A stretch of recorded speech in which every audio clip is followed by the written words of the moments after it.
જો તમે પોતાને કાપીને મૂકી દેશો તો પણ આ દુનિયા તમારાથી ખુશ નહીં થાય. માટે એ કરો જે તમારું મન ઈચ્છે છે, એ નહીં કે જે દુનિયા ઈચ્છે, કારણ કે દુનિયાની પસંદને બદલાતા વાર નથી લાગતી. સવાલ નંબર 1, શું મૃત્યુ પછી પણ આપણું દિમાગ સક્રિય રહે છે?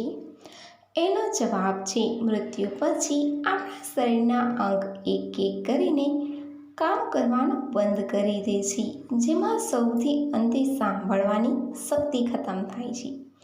એટલે કે મૃત્યુ પછી પણ થોડી વાર સુધી આપણા દિમાગના આસપાસના અમુક ભાગ સક્રિય રહે છે. સવાલ નંબર 2, શું કાચ સડી શકે છે?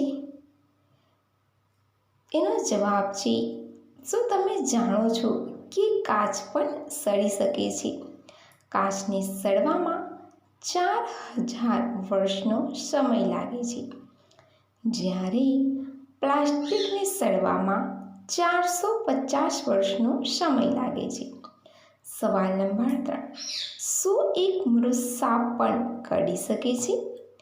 એનો જવાબ છે, એક મૃત સાપનું મૃત માથું એની મૃત્યુના અમુક સમય પછી પણ કરડી શકે છે.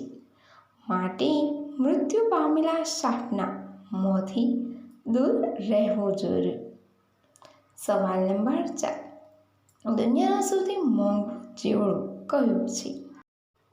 એનો જવાબ છે, દુનિયાનું સૌથી મોંઘું જીવડું સ્નેક પટેલ છે. આ જીવડાની કિંમત લગભગ 63 લાખ રૂપિયા છે. સવાલ નંબર 5, ખુશ કરવા માટે કેટલા ઝટકા મારવા જોઈએ? એનો જવાબ છે 4 થી 5 મિનિટ સુધી.